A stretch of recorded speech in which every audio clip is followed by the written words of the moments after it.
मौत पे जो है हम लोग गांधी के मौत पे हम लोग जश्न मनाते हैं। हम लोग अब वो डर खत्म। भाई बहुत दिखा रहे के पानी आने वाले मर रहे ठीक बा हमनी के पानी जा हमनी के लड़ाई लड़ल जाए ठीक बा। जरा सी कुदरत ने क्या नवाजा कि आके बैठे हो पहली सफ में, अभी से उड़ने लगे हवा में, अभी तो शोहरत नई नई है। नमस्कार, आप देख रहे हैं दो बोल न्यूज, आपके साथ मैं हूं मोहम्मद अफजल आलम। मनीष कश्यप जो पिछले कई दिनों से चर्चा के केंद्र में है, सुर्खियों में है।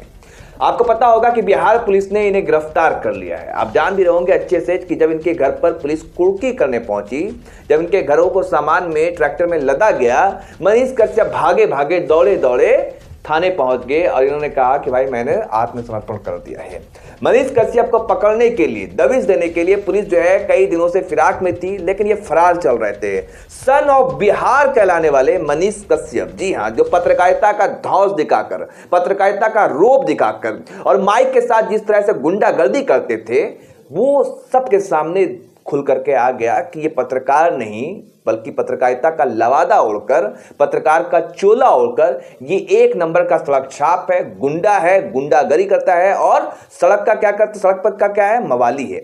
ये मनीष कश्यप, आज इसकी हाल देखिए। मैंने शुरुआत जो अपने की है वो एक शेर के साथ की है कि इनको जरा सा ऊंचाई क्या मिला, इस तरह से आके फाड़ फाड़ करके चिल्ला चिल्ला करके बोलने का कि अपने आप को पता नहीं क्या समझने लगे। तेजस्वी यादव, नीतीश कुमार सभी को चैलेंज देने लगे। जब बिहार पुलिस को क्या अनशन कहने लगे वो तो आपने सुना, मैं वीडियो में दिखाऊंगा। लेकिन इस वीडियो को गौर से देखिए कि जो चिल्लाता था, जो दम भरता था और जिसकी हैकड़ी थी, लेकिन आज वो कैसे भीगी बिल्ली बना हुआ है। वो पुलिस की गाड़ी में आप देख रहे होंगे किस तरह से गगड़ा रहा है, मिमिया रहा है, रो रहा है। मनीष कश्यप, तुम्हें इस तरह देखकर मुझे शर्मिंदगी महसूस हो रही है, शर्म आ रही है कि मनीष कश्यप तुम इस तरह से रो रहे हो। अगर कोई पत्रकार इस तरह से रो रहा है तो एक पत्रकार होने के नाते मैं यहां इतनी शांति से नहीं बैठा रहता। लेकिन हकीकत यह है कि तुम पत्रकार हो नहीं, तुम सड़क के लफंगे हो, गुंडे हो, सड़क छाप गुंडे हो, जिसका नतीजा एक न एक दिन ये होना था, यही परिणाम होना था जो आज हुआ। हाथों में हथकड़ी देखकर और चेहरे पे तुम्हारे मुंह को जैसे ढका गया, जैसे मानो कि कोई दुर्दांत अपराधी हो और कोई खूंखार अपराधी हो। लेकिन ये एक न एक दिन होना ही था मनीष कश्यप, क्योंकि एक वो पुरानी कहावत है ना कि बोया बबूल तो आम कहां से पाए, उसका तुम नतीजा भुगत रहे हो। इसकी वीडियो आज मैं दिखा रहा हूं दोस्तों कि ये कैसे हमारे राष्ट्रपिता, एक धर्म मुस्लिम संप्रदाय को तो ये टारगेट करता ही था क्योंकि ये आरएसएस से था। लेकिन ये देखिए कि कैसे हमारे राष्ट्रपिता गांधी जी के बारे में लाइव क्या कह रहा था, वो इस वीडियो में देखिए। मौत पे जो है हम लोग गांधी के मौत पे हम लोग जश्न मनाते हैं। हम लोग अब वो डर खत्म। भारत कहाँ जाएगा? एक को मारोगे 10 पैदा होंगे, करते हो ना और जगाते हो। हाँ, न्यूटन का ठट लो याद रखना, जितना करोगे ना उतना हिंदू भाई जगेंगे। वही एक्शन करेंगे नहीं। एक चंदन के बदले रहते, एक कटुए को मारा, एक मौलवी को मारा, मस्जिद में आग लगाया, तेरा जामा मस्जिद तक गल जगह ऐसा कुछ किया तो इसीलिए हम डर नहीं रहे हैं। हमारा भी पूरी अमित सिंह, मनीष का बस एबीपी न्यूज वालों से कि आज तो हम लोग सफल नहीं हो पाए, बट कल जरूर मिलेंगे और जहां भी मिले अपना वो देखो अलग अलग जगह। इनकी मानसिकता आप देख रहे हैं। हमारे राष्ट्रपिता महात्मा गांधी के बारे में किस तरीके का फालतू बकवास किया जा रहा है। ये असल में राष्ट्रवाद, उग्र राष्ट्रवाद और उग्र बिहारीपन दिखा करके कि मैं सन ऑफ बिहार हूं। तुम्हें किसने खिताब दिया भाई बिहारी होने का, बिहार का, सन ऑफ बिहार का?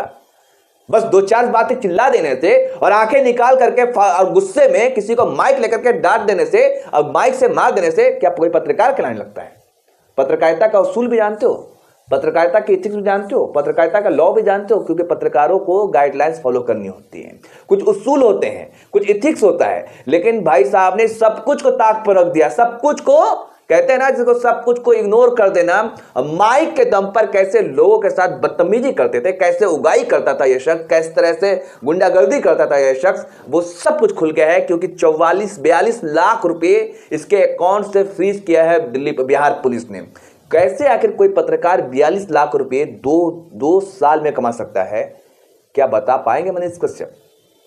आखिर आपको याद तो होगा ना कि ये जहां से चमके थे, जीवन मांगे अयांश, एक छोटा सा मासूम सा शिशु बच्चा जिसकी जिंदगी दांव पर थी। इसने ही खबर चलाई थी कि भाई 16 करोड़ रुपए का एक बच्चे को इंजेक्शन लगना है जिसका नाम है अयांश। उसको ऐसा रेयरेस्ट ऑफ द रेयर बीमारी है जिसको एक इंजेक्शन पड़ेगा।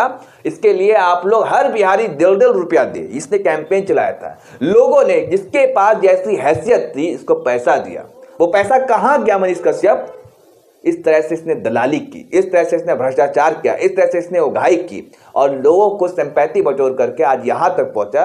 और पत्रकारिता का लवादा ओढ़कर इसने किस तरीके से बिहार की जनता को बेवकूफ बनाया। सोचिए कि क्षेत्रवाद, पहले तो ये हिंदू मुसलमान करता था, उसके बाद ये क्षेत्रवाद करके तमिलनाडु और बिहार के मजदूरों को और आपसी जो भाईचारा है उनको तोड़ने के लिए, बिगाड़ने के लिए, उनको लड़ाने के लिए इसने फर्जी और फेक वीडियो बनाया। पत्रकार से गलती होती है, मैं यकीन के साथ कह सकता हूं कि मैं भी पत्रकार हूं, मुझसे भी गलती होती है। मैं ये नहीं कह सकता कि कोई भी हो, बड़ा से बड़ा पत्रकार हो, गलती हो सबसे होती है। उसके लिए एक शर्त है कि वो माफी मांग ले कि हाँ ये गलती हो गई थी, क्योंकि रोजमर्रा की जिंदगी में, दैनिक जीवन में आपसे कहीं ना कहीं चूक हो सकती है। लेकिन क्या तुम चैलेंज दोगे? बिहार के उप मुख्यमंत्री तेजस्वी यादव को चैलेंज दे रहा है, ये शख्स चैलेंज दे रहा था कि मैं जेल से आने के बाद 180 दिन में तुम्हारी सरकार गिरा दूंगा। तुम कौन हो भाई? कितने बड़े तुम नेता बन गए हो?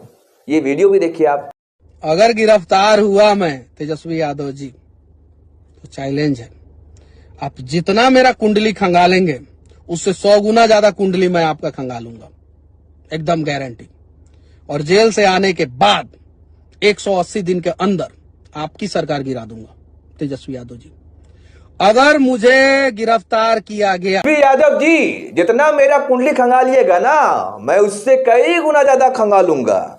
और याद रखिए, जेल से छूट के आने के 180 दिन के बाद आपकी सरकार गिरा दूंगा। आप चांदी के चम्मच में पैदा हुए हैं, हम क्या है, हम जो आप चांदी के चम्मच पैदा हुए, हम स्टील के चम्मच में पैदा हुए। इस तरह से बयान देना, किसी को ललकारना, किसी को चुनौती देना एक उप मुख्यमंत्री को, क्या भाई तुम नेता हो? कौन थे? क्या विपक्षी पार्टी के नेता थे तुम? क्या तुम बीजेपी में शामिल हो चुके हो क्या? ये सवाल बनता है ना, क्योंकि पत्रकार इस लहजे में, इस अंदाज में और इस तेवर में, इस क्लेवर में बात नहीं करता। पत्रकारिता का काम होता है, पत्रकार का काम होता है खबरें दिखाना। अगर कहीं पे गलती हो गई उसके लिए माफी मांगना। जब तुम पे आरोप लगा कि हाँ हमने ऐसे यहाँ पे ये गलत खबर चली है तो उसके लिए तुम माफी मांग लेते। तुम चैलेंज क्यों करने लगे कि भाई तुमको ये इस तरीके से रोब रुआब और रुतबा दिखाना, क्या ये पत्रकारिता है? और आज कह रहे कि हम पत्रकार है, पत्रकार को डराया गया है, पत्रकार को गिरफ्तार कर लिया गया है। इनके ऊपर ऐसा नहीं है दोस्तों, मैं आपको बता दूं कि ऐसा नहीं है कि ये पहला केस है। जब 14 फरवरी 2019 को पुलवामा अटैक हुआ जिसमें हमारे 44 जवान शहीद हो गए, तब पटना के लहासा मार्केट में इसने कश्मीरी जो व्यापारी थे वहां पर जाकर अपने 2 दोस्तों के साथ में मारपीट की थी। उस पर FIR दर्ज हुआ था। और भी इस तरह के कई इल्जाम, 7 FIR है इनके ऊपर, 1-2 नहीं बल्कि 7 FIR है। और वो वीडियो तो मैंने दिखाया है कि किस तरीके से हमारे राष्ट्रपिता महात्मा गांधी के बारे में ये किस तरह का बयान दे रहा है। आप सोचिए, इससे बड़ा कुंठित व्यक्ति, इससे बड़ा दुष्ट व्यक्ति कौन हो सकता है? और जो खुद को पत्रकार कह रहा है और खुद को सन ऑफ बिहार कहता है, ये बिहार कहलाने के लायक है? बिहार जानते हो, गांधी थे, चंपारण में आकर के महात्मा बने थे, महात्मा गांधी। और उस महात्मा को, उस बापू को, उस गांधी को ये किस तरीके के शब्दों से नवाज रहा है आपने देखा। और आज यही हाल है कि इसके साथ जो हो रहा है ये नियति ने तय कर रखा है। क्योंकि मैंने शुरुआत में ही कहा कि जो खानदानी रईस होते हैं वो मिजाज रखते हैं नर्म अपना। तुम्हारा लहजा बता रहा है तुम्हारी दौलत नई नहीं है। और जरा सी कुदरत ने क्या नवाजा कि आके बैठे हो पहली सप में, अभी से उड़ने लगे हवा में, अभी तो शोहरत नई नहीं है। शुरुआत मैंने इसी शेर के साथ की थी। अब सोचिए ना कि शाहरुख खान जब ओबामा इस देश में आते हैं, भारत में आते हैं, तो प्रधानमंत्री का नाम लेना भूल जाते हैं, लेकिन वो शाहरुख खान का नाम लेते हैं। जो दुनिया का सबसे ताकतवर इंसान है वो शाहरुख खान का नाम लेता है। भारत की पहचान कई मुल्कों में शाहरुख खान से होती है। बॉलीवुड के किंग खान, उससे इसे क्या कहता है, उसके मुंह पे शाहरुख खान के मुंह पे थूकेंगे, उनको चना बिचवा देंगे। और उनके यहाँ क्या ये भी कह रहा था कि उनके मुंह पे थूकेंगे, चना बिचवा देंगे, उनकी फिल्म को फ्लॉप करा देंगे पठान को। लेकिन वो तो इनकी हैसियत नहीं थी।